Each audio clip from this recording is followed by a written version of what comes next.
My name is Dr. Ian Storch. I'm a board-certified gastroenterologist and osteopathic physician, and you are listening to DO or Do Not. If you're interested in joining our team or have suggestions or comments, please contact us at doordonotpodcast.com. Share our link with your friends and like us on Apple Podcasts, Facebook, Twitter, and Instagram. We hope you enjoy this episode.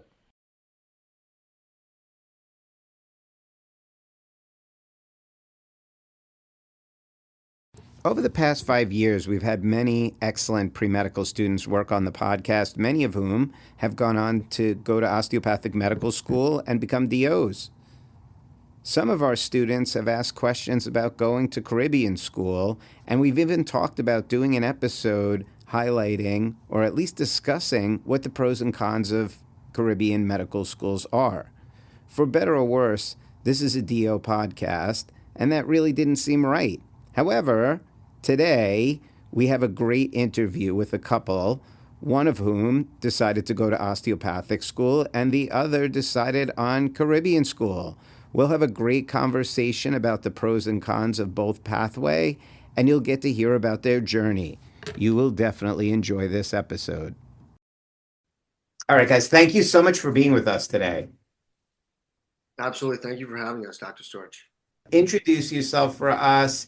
And can you just tell us at the beginning where you went to medical school and what you're planning on doing in July? My name is Samantha Gerstman. I'm a recent graduate of St. George's University, and I matched into pediatrics at Corewell Health in the suburbs of Detroit, Michigan. Jonah, tell us where you went to school and what you're doing in July. Yeah, just finished medical school at NYIT, and I'll be starting my otolaryngology residency, ENT, also in the suburbs in Pontiac, Michigan. This is awesome. I'm so happy to have both of you. And just for a little background, we've been doing this podcast for about 5 years, and we really highlight osteopathic physicians. And every year, I have some pre-medical students that they work with us and go to DO schools, and I have a couple of medical students that go to Caribbean schools. And a lot of times, the students that are interested in Caribbean schools ask me for advice, and I don't have any. So over the past few years, we've talked about how we could sort of give a little education on Caribbean schools. And it's kind of like not our mission statement, right? Like we're DO or do not. We're a DO podcast. It gets a little confusing. And I have some friends that have gone to foreign medical schools that have asked to be on the podcast. And unfortunately, again, doesn't go with the mission statement, although I love them and I think they're great. We haven't put them on. So I met Jonah through his uncle, who's a electrophysiologist and a good friend of mine. And I've known him since he started in school. And Jonah and Samantha just matched. I'm super proud of both of you.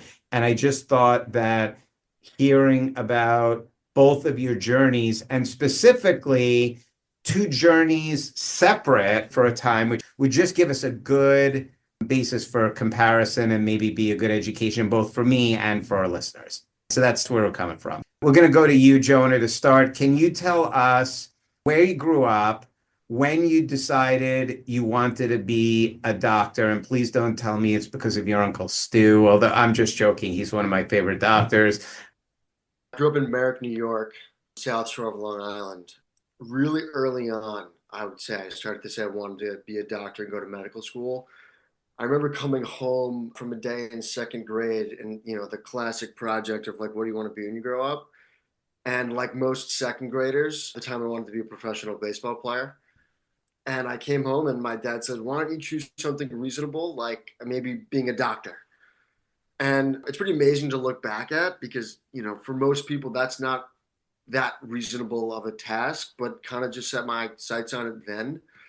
And knowing that as I progressed on, some of my earliest medical experiences were later on in high school. My school had a really cool program called Senior Experience, where once you're done taking your AP exams as a senior in high school, you have the opportunity to go on and get an internship. So my internship from May to June in high school, I did with my uncle, Dr. Beldner, who's an electrophysiologist. And seeing what he did more so just affirmed what I wanted to do. I thought medicine was just a career field where you could make a nice living, you could have a meaningful relationship with your parents, and feel good about going to work every day. And in my mind, not sitting behind a desk. So knowing those things, though my uncle Stu would have wanted me to go to University of Michigan, where he's an alumni and his office is decked out with University of Michigan memorabilia, I couldn't quite rationalize the $65,000 a year tuition. So Binghamton University is ultimately where I decided to go. Coming from New York, the in-state tuition combined with the really strong pre-medical program made it the perfect choice for me. Ultimately at Binghamton. Samantha, can you tell us where you grew up, when you decided you wanted to be a doctor, how you chose where you wanted to go to college? So I was born in Staten Island. So I was originally a New York girl. And then my family moved to central New Jersey by the Jersey Shore when I was a few years old. So I grew up in New Jersey. I have two sisters who are also New York, New Jersey girls. And I knew I wanted to work with kids when I was younger. I didn't really know what that would entail. I love to read. I didn't think that reading could really be a nice career as a future, more or less just a hobby. But it wasn't until high school where I said, okay, I don't really know what I want to do. I know I want to work with kids. I know I want to be in academia and constantly learning because I like to learn and I like to teach. So it just kind of led me in the direction of combining everything. And pediatrics as a profession and being a pediatrician is something that I kind of set my goals to. And I'm super happy and stoked that I was able to match into pediatrics. But when I was deciding between going to a school, my older sister at the declaration of my parents went to Binghamton because they're from New York and they said you're either going to a state school in New Jersey or New York. So she went to Binghamton. She's a couple years older than us. And then I wanted to go to a Big Ten school and go where everybody else in my graduating class went to. But my parents said, if you're interested in going to medical school, got to think financially smart. So, like Jonah, I went to Binghamton on a nice research scholarship that kind of brought Binghamton down to the same price as in-state tuition for New Jersey. And that's where I studied integrative neuroscience, and that's where I met Jonah. All right. My wife would say that if you ask her how the two of us met, it would be a more realistic description than asking me. So, Samantha, we'll leave this question with you. Can you tell us when you met Jonah, how you kind of bonded and decided you guys wanted to be together? And then both of you maybe tell us about your journey applying to medical schools and how you learned about different options. Yeah, so I always knew of Jonah. We were in all the same classes. Jonah would say that he also knew of me before I knew of him, but who knows? And we were both sophomores, pre-med, and I kind of saw him around, and I was looking for somebody that was exactly like Jonah, someone that had the same values, morals, and was very handsome. So we just happened to be in the same organic chemistry class, same biostat class, or it was a psych stat class, and we had drugs and behavior together our second semester sophomore year. So I asked a friend if they could set us up, and one night Jonah said, "Hi, it's Jonah. I know that you want to be set up with me." And that's how we started to become friends. We went to orgo tutoring. Jonah will say that he never needed orgo tutoring, but I like to go every week just to make sure I was on the right track. So he came with me for the first couple of times I went once we started talking and becoming friends, and then we've been inseparable ever since. That's awesome. So, Jonah, tell us about when you sat down to start looking at schools. Like, how did you know what your options were? How did you find out about osteopathic school, Caribbean school, and what were your applications like? Binghamton University has a fairly good pre-health sciences department. Shout out Dr. Langhorn, who helps you organize, all your applications, and he has a sit down with you. Kind of as early as you want to step into his office, he's willing to sit down and work with you.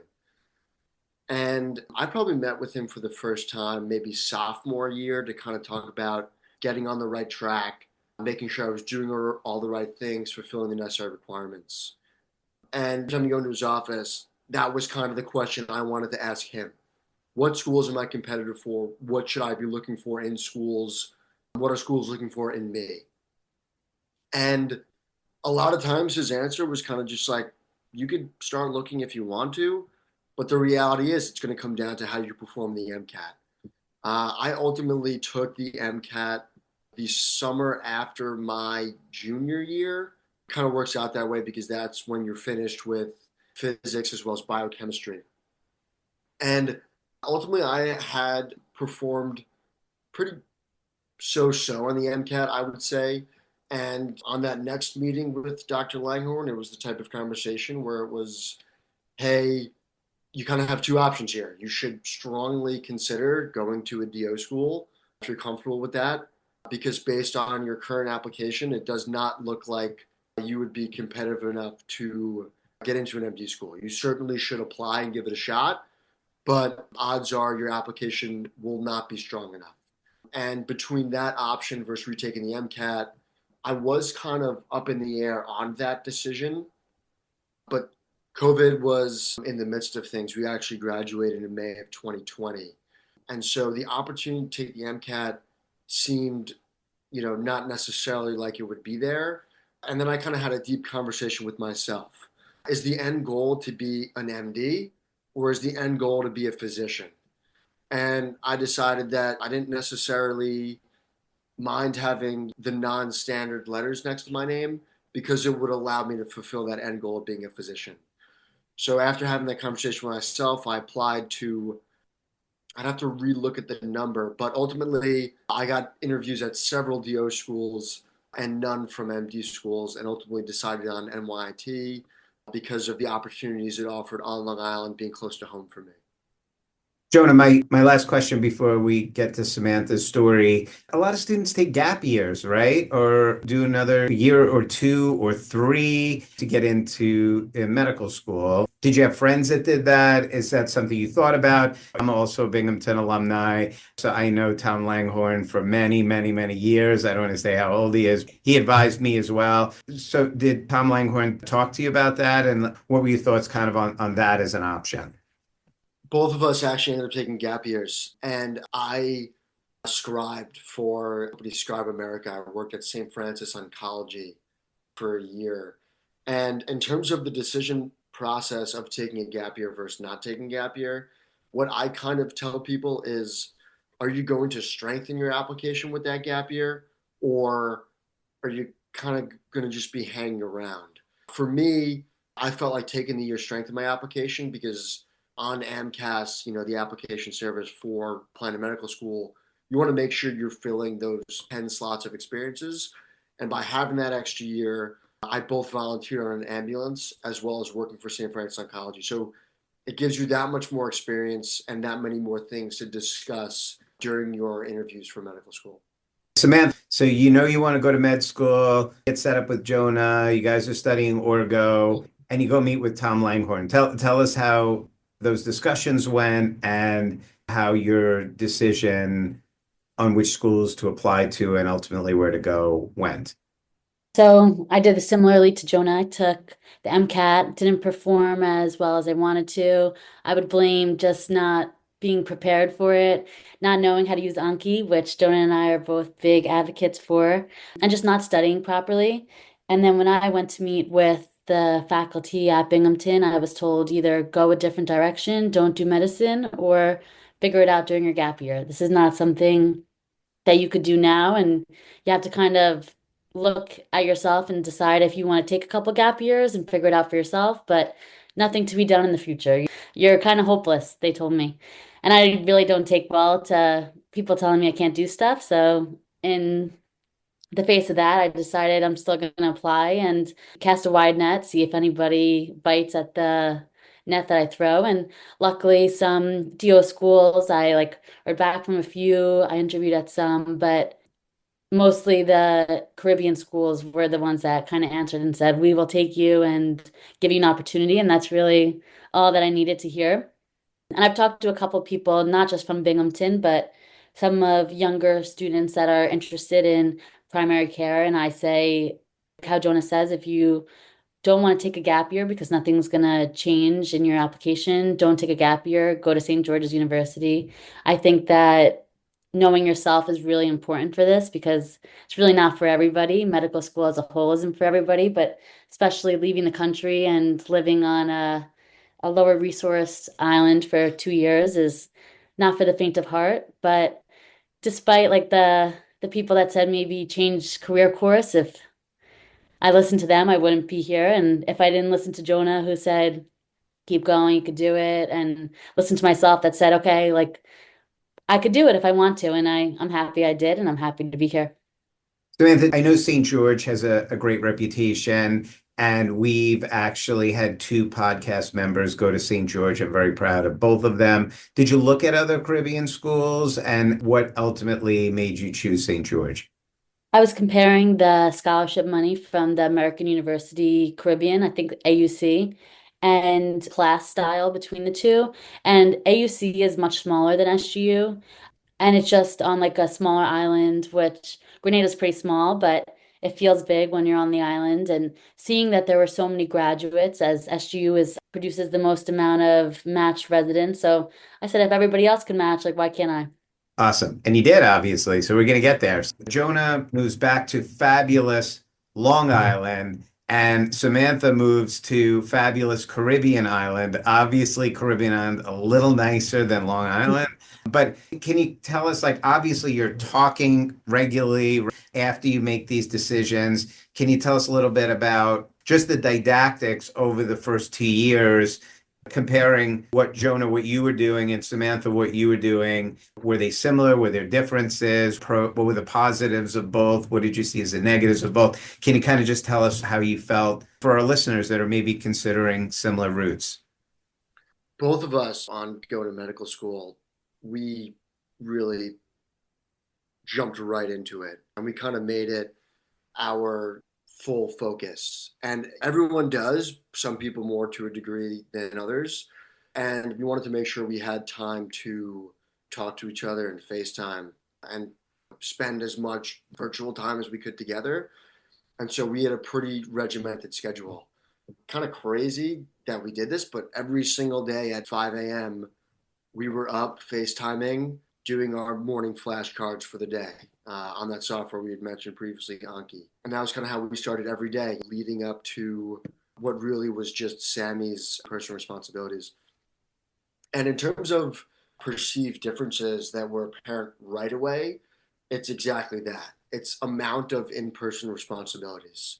NYIT, since the pandemic, went to what they refer to as an asynchronous online curriculum, meaning that the professors record the lectures on their own time, post them, and then you have the opportunity to watch them on your own time. Whereas Sammy had to, with mandatory attendance, show up every single day to her in-person lectures. I guess there are pros and cons to both of these types of curriculums and learnings. I think we were both happy with them in different ways. Samantha, do you agree with that, or you have anything to Yeah. add? Yeah, I think we had very different first 2 year experiences. I think that mine was very immersive in colleague awareness, and for Jonah to be asynchronous online, he kind of had more of a not a challenge, but he had to really go out there more to find his peers and people that were studying and were as dedicated and devoted as we were. But for me, living on an island with nobody from home and nobody that I knew before, it was kind of sink or swim and find friends, or you're alone and you eat dinners by yourself. So having 4 to 5 hours of in-person responsibilities a day, besides Aranki in the morning and studying in between and finding time to have meals, it kind of really pressured you to find people to help you swim and not sink on your own. And I think at the end of the day, we're both very happy with our degrees that we got because it got us to where we are together. But both programs have different pros and cons for if you're a good learner online or if you need to be in person and if you need smaller groups. And if you're willing to just like put out all the work in on your own, then an NYIT is kind of good for you. But if you need someone to hold you accountable and to be forced, not forced in a bad way, but if you don't go to 80% of the classes at SGU, you fail and you have to repeat the term. It's kind of a lot riding on you to show up. So they're both kind of have their pros and cons, and depending on if you're okay to study on your own and feel like you could do it by yourself, and NYIT is a good approach, but if you need somebody to hold you accountable and you want to be in class and in lecture like how undergrad was, then an SGU is kind of a where to go if you were deciding between the two. Yeah, very interesting. So, first of all, I have some very good friends that attended every lecture and wanted to be there. So I totally understand that being awesome. Me and my study group, we like to go lock ourselves in the library. We didn't have the virtual stuff, but we were like virtually always in the library, just like with our head in a book, which I think would be similar to sort of self-learning. Jonah, were there times that you interacted? I assume there were OMM labs and times that you sat with your class. Can you tell us about those times also and how frequent those were? So we had in the first semester, I want to say 2 hours of anatomy a week. We had 4 hours of OMM a week, and we had 2 hours of a course referred to as doctor-patient relationship a week, which essentially you learn, how to take a proper history and how to perform physical exam skills. And then sprinkled in, we'd have case-based learning as well as peer instruction where you answer multiple choice questions in a group. But in terms of the bulk of the step one and complex level one curriculum, that's really what occurred online. Interesting. Samantha, you finished the 2 years, you go to your 80% of the classes because you don't want to pay all that money and have them make you repeat the semester, or you're going to be mad, or your parents are going to be mad, everybody's going to be mad. And then you finish, you do great, obviously, and then you're ready to set up rotation. How do setting up rotations, obviously you have some core rotations and electives, like how do those things work from St. George? And now you're coming back to the US, so you have the whole US. How do you pick your location and just walk us through that? Well, first, I'm a goody two shoes, so I went to 100% of the classes. I didn't miss one day. Sick or healthy, I was there. And after the 2 years, you get to come back and you study on your own for step one after you pass the final terms exams on the island. They have this new thing that they didn't have when I was leaving the island, but this new exam called the CBSCE that SGU gives out to the students right when they come back from term five. And they require you to pass the CBSE before you're allowed to sit, and you get the ticket to sit for step one because you have to finish the term on the island to get the ticket, like to be able to sign up for step one. And if you don't pass the CBSE nowadays, they don't even give you the ticket. You're not allowed to even register for step one. So for me, luckily, I didn't have to take the CBSE. I just signed up for step one and I gave myself the 4 weeks that would be required if I wanted to graduate in 4 years. So they only give you like 4.5 weeks to take step one from leaving the island to be able to be on par for graduating in 4 years. And I took step one, and then once you pass step one, then you're allowed to find out what state you're going to be in for the next year or year and a half or 2 years. So for me, I'm from New Jersey, and there's a hospital 25 minutes away. So I took step one on time, luckily. Fortunately for me, I passed on the first try. And I said I would love to be in New Jersey, stay with my family, and commute to the hospital at 25 minutes away. And since I didn't really have as much of a competition, because the window for taking step one and finishing term five has been shortening over the years, a lot of people kind of delay their step to ensure that they pass on the first time. I was luckily able to get my first choice at the hospital at Jersey Shore University Medical Center. And I had other like options in New Jersey, but ideally I wanted to be at a hospital that you do all your core rotations. So the entire 12 months of third year, I was luckily at Jersey Shore. But I know a lot of people that didn't get where they wanted, didn't get the state they wanted. And I know now that if you don't pass step one on the first try or in the window that SGU allots you, they send you to either California or Chicago because those are two states that don't require a past step one to enter the hospital as a third year clinical rotator. Interesting. Very interesting. All right, Jonas. Tell us where your core rotations were, how you picked them, and when you decided on ENT. Kind of had early exposure to ENT. The summer after my sophomore year in Binghamton, I got a job as a medical assistant, ENT and Allergy Associates in Garden City. And I met a gentleman who would become a mentor of mine, Dr. Zellman. He was just an awesome guy, and he taught me so much during that summer and would take me into patient rooms and spend time with me to explain findings on scope exams and sit down with me and go over CTs with me. So from then on, I kind of knew that was what I wanted to do. So in pursuit of that, my next ENT experience came the summer after my first year at NYITCOM. I worked in a lab at the University of Cincinnati in their laryngology department. It's kind of the type of thing where, academic ENT, where there are places, doing research, kind of isn't happening everywhere. So you kind of have to seek out those opportunities. And that's kind of where I found one. And then fast forwarding to starting my third year rotations at NYT, probably halfway through second year, they kind of throw out two different options for you. Number one, what they refer to as regional rotations. That's where you do all of the rotations in one site. Options for that from NYT are NUMIC, National University Medical Center, Good Samaritan Hospital, a couple in Brooklyn, maybe Jamaica Hospital in Queens. And then the flip side of that is if you were to do, I don't even remember what they call it. I think it's just non-regional rotations where you can kind of build out a schedule where you're doing internal medicine hospital A, psychiatry at hospital B, surgery at hospital C. Both kind of have their pros and cons. Pros of being in one place, obviously, makes the commute easier. If you get a place to live nearby the hospital, you can kind of embed yourself more with a program you might be interested in. For me, that meant, though there was no ENT residency program, if I had extra time, I'd go and sneak away to the ENT clinic, spend time seeing some of those patients with an attending there. And then the pros of non-regionals, theoretically, you could build yourself a strong schedule where oh, the psychology rotation is great at this hospital. I heard great things. Surgery at this hospital, is really great.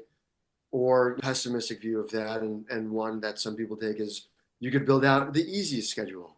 I've heard at this hospital your hours aren't as bad for surgery and things like that. So ultimately, I landed on doing my rotations at National University Medical Center, close to home. And when I took a look at their match lists, they do take a lot of students from my school as well as international schools. So that's kind of where I landed.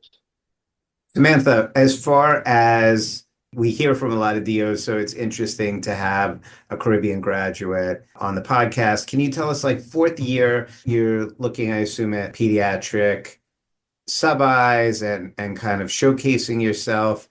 How did you pick the programs that you wanted to rotate in your fourth year? How was St. George at helping you get those rotations? Did you use the VSLO, which is the AAMC application service? And were there any restrictions as a Caribbean MD student? So we're not eligible to use VSLO because we're not American medical students.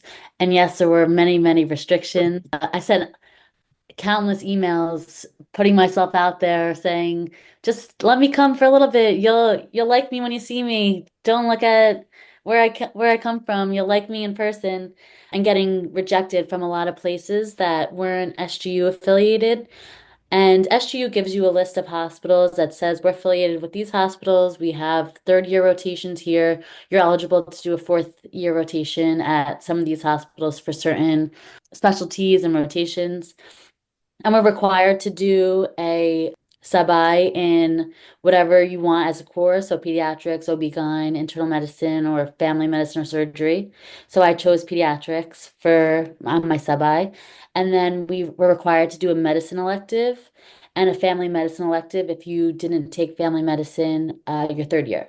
So I didn't take family medicine my third year because Jersey Shore, during the 12 months, instead of 6 weeks of family medicine, I had 6 weeks of emergency medicine because Jersey Shore doesn't have a family medicine residency affiliated. So I knew I had to schedule family medicine. And when I reached out to SGU asking if they could help me set up something in New Jersey, they said, you're either going to Brooklyn or Miami. So I called Jonah and I said, we're going to Miami for a month. And it was really a great experience. I was in an affiliated hospital with SGU. I got to see a Miami type of style hospital. So a lot of Spanish speaking, a lot of listening to the patients and hearing them decide why they don't want to take the doctor's advice. So it was kind of very cool to see a non-tri-state area hospital and how people receive physicians down in Florida. But other than my stint in Miami, I spent most of my time during fourth year in New Jersey commuting from home so I could save up on money and checking out the hospitals in the tri-state area in case Jonah and I matched in New York, New Jersey, or Philadelphia. And I had a great fourth year. I really worked. A lot of people say fourth year is easy, and I say, I don't know how fourth year is easy for everybody, but it definitely wasn't easy for me. I worked a lot of hours, a lot of weekends, and some nights during my fourth year, but I had a great experience and I wouldn't change anything about the rotations I chose. Were there any PEDS programs that you really felt like, look, this is a serious contender. This is a place I want to go. I want to do a rotation here. And was that something you were thinking about, or you just The ones that I was serious about, I was rejected from because I didn't have access to Vizsla and because I wasn't an American graduate. But the other ones in New Jersey were all great hospitals and contenders for residency. If we were to match in New Jersey, they were all pretty much up on my list in the top couple of programs. So I'm happy for the experience. It would have been nice to see some of the other hospitals that I applied to and received interviews for. It would have been great to have done a rotation there and kind of have firsthand experience. But I guess some of these programs, if you can apply through VSLO and they only take US MDs or DOs, then you're just kind of out of luck, which is a shame, but hopefully it'll change in the next couple of years. right? Jonah, did you use the vSLO? How was your experience with vSLO? And just give us an idea of some of the ENT programs that you rotated through to showcase. When we were initially deciding on medical schools to begin with, I was already looking into couples match and figuring out, if you go to a different school, can we still enter the match algorithm as a couple so we could end up together? If you go to a Caribbean school, can you still do that? So going into fourth year, our original plan was kind of that I was going to build a fourth year rotation schedule. And in an ideal world, Sammy would come with me to every, neighboring hospital or hopefully in the same hospital that I was in and do a rotation while I was doing a rotation, thinking that that would be our best opportunity to match together. And in search for that, it was amazing to see Sammy get rejected from so many rotations. And it was the type of thing where it was like, I'm going to be at X hospital, Y hospital right nearby. Half their resident class are students from St. George's. There's no way they're not going to let you do a rotation there, only for them to reject her. So that was certainly disheartening along the way.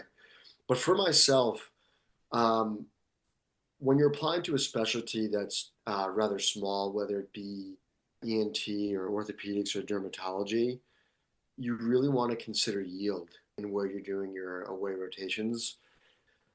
And for whatever reason, they happen to be kind of centralized in the Midwest. So I rotated at 4 programs in Michigan, pretty much all in the Detroit metro area. I rotated a program in Ohio, and then I rotated at a program in New Jersey. Of those, their application process for rotations is kind of just like fill out this PDF form and send it to our program coordinator. You work it out with them, and ideally you make it next to your other Michigan rotation so that you're not going back and forth between home base and Michigan. The program I did apply to on VSLO was the Rutgers program, and it was a fairly seamless process. And they've got a pretty good portal to send in everything they need. Your step scores, your letters of recommendation, etc.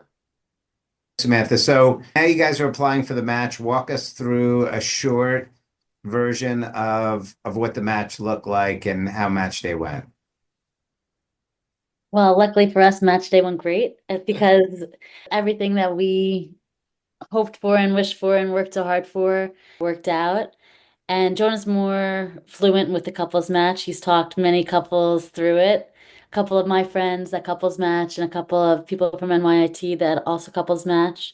But from what I understand from it, we had 300 options. So I interviewed at 20 programs, Jonah interviewed at 20 programs. Together we had 400 options. But because through the ERAS process, you could only submit 300 maximum options. So we only submitted 300 maximum options, including our me not matching and Jonah matching or vice versa. So we kind of had to think meticulously of how we were going to rank our ranks.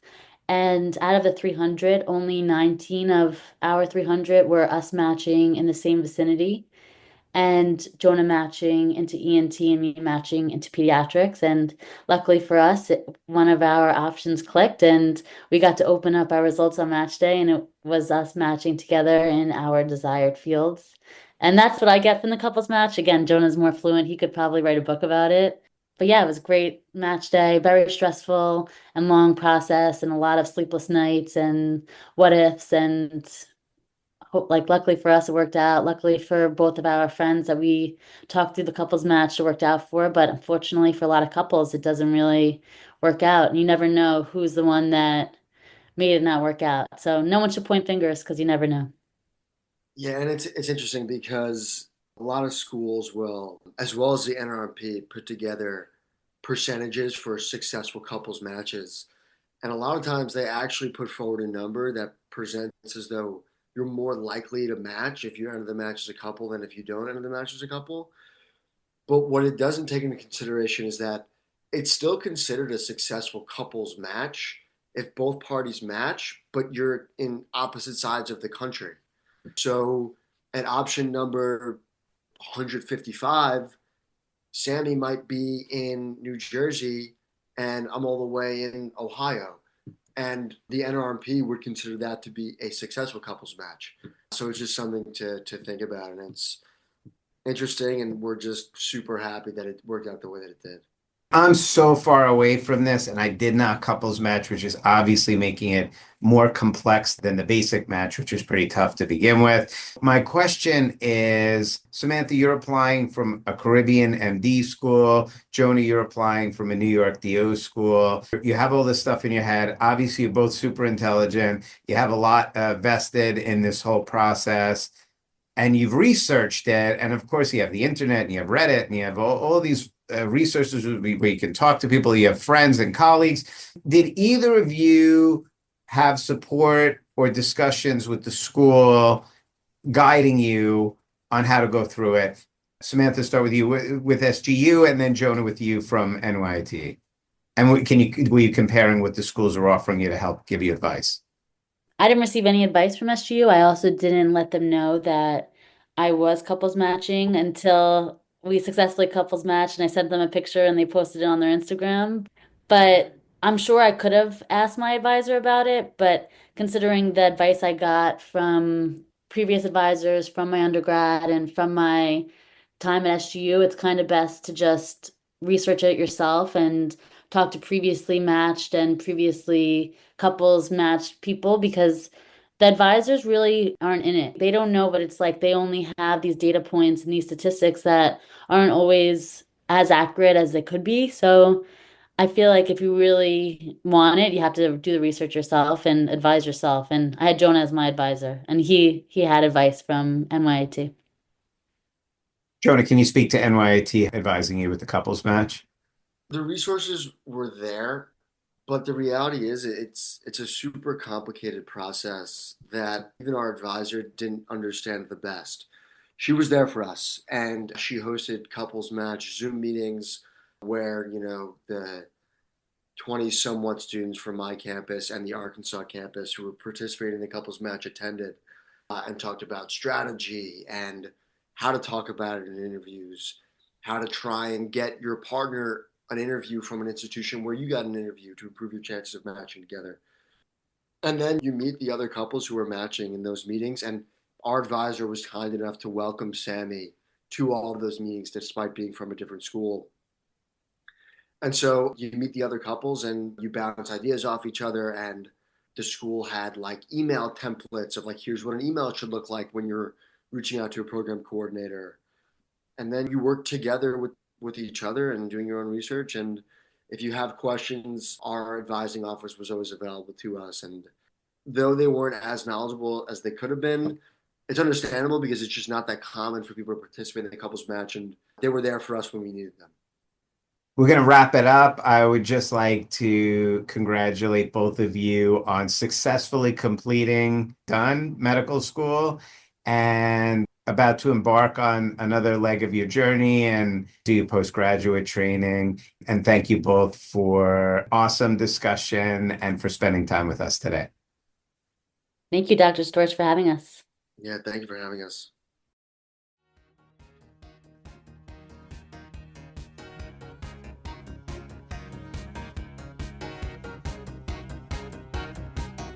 This concludes our episode of Do or Do Not. Send all inquiries, comments, suggestions, and even let us know if there is someone you want us to interview to doordonotpodcast@gmail.com. Don't forget to like us on Facebook at Do or Do Not Podcast for updates. If you enjoyed our podcast, please share it with your classmates and administration. We have plenty of more interviews lined up, and we're excited to share them with you. This is Tian Yu Shea. Thank you guys so much for listening to Do or Do Not.